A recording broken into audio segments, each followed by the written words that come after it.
Hello बच्चों, तो कैसे हो आप लोग। आई होप आप सभी लोग बहुत ही बढ़िया होंगे। तो आज हम पढ़ने वाले हैं एंट्रोपी।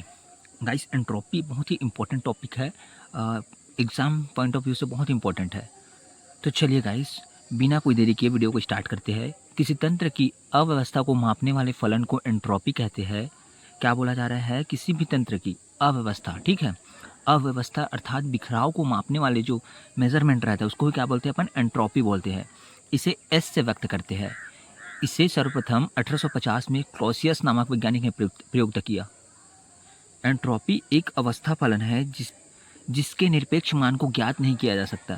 यह तंत्र की प्रारंभिक एवं अंतिम अवस्था पर निर्भर करती है।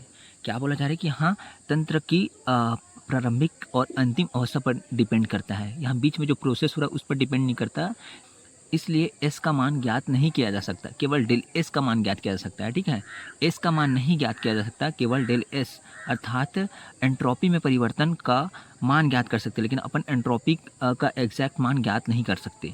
ठीक है, तो चलिए गाइस और आगे बढ़ते हैं। Del S is equal Q reversible upon T. देखो, अतः किसी तंत्र में उत्क्रमणीय परिवर्तन कराने के लिए दी गई ऊष्मा क्यू उसके तंत्र की ताप के अनुपात के बराबर होता है। ठीक है, जो एंट्रोपी में परिवर्तन होता है वो किसी भी तंत्र को दी गई ऊष्मा और टेम्परेचर के अनुपात के बराबर होता है। एंट्रोपी का मात्रक क्या होता है? Joule kelvin inverse mole inverse होता है। ठीक है, इतना तक आपको समझ आया होगा। अब आगे बढ़ते हैं। एस का भौतिक परिवर्तन।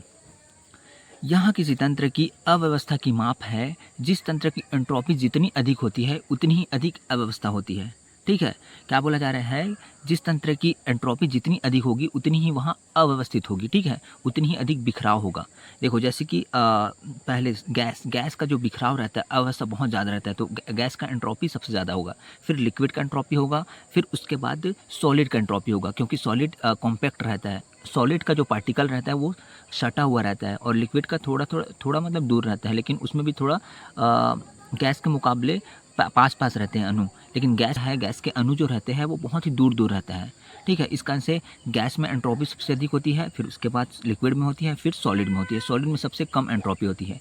किसी प्रक्रम के दौरान तंत्र के एंट्रोपी परिवर्तन की मान की सहायता से उस तंत्र के स्वतः परिवर्तिता ज्ञात किया जा सकता है। अर्थात कोई प्रक्रम उत्क्रमणी है या अनुत्क्रमणी है या साम्य अवस्था में है, इसे अपन एंट्रोपी परिवर्तन के मान की सहायता से ज्ञात कर सकते हैं। ठीक है, अब देखो, जैसे ये क्या है? डेल एस एंट्रोपी परिवर्तन, और एस क्या है? सिस्टम, और ये क्या है? सराउंडिंग। ठीक है, अब आगे देखते हैं।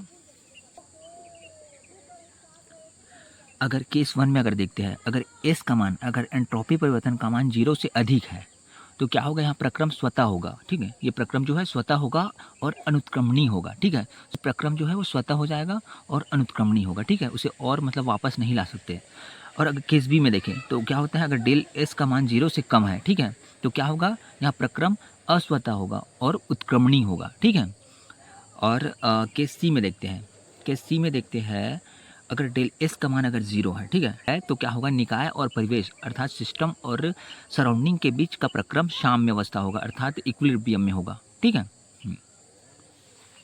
तो ये रही गाइस एंट्रोपी पर वीडियो। अगर आपको वीडियो समझ आया होगा तो वीडियो को लाइक करो, शेयर करो, सब्सक्राइब करो, और ऐसे ही अमेजिंग वीडियो के लिए हमारे चैनल को फॉलो और सब्सक्राइब कर लीजिए। आज के लिए इतना ही। कॉफ़ी, कल चाय पीते हैं। तब तक के लिए bye bye, have a nice day.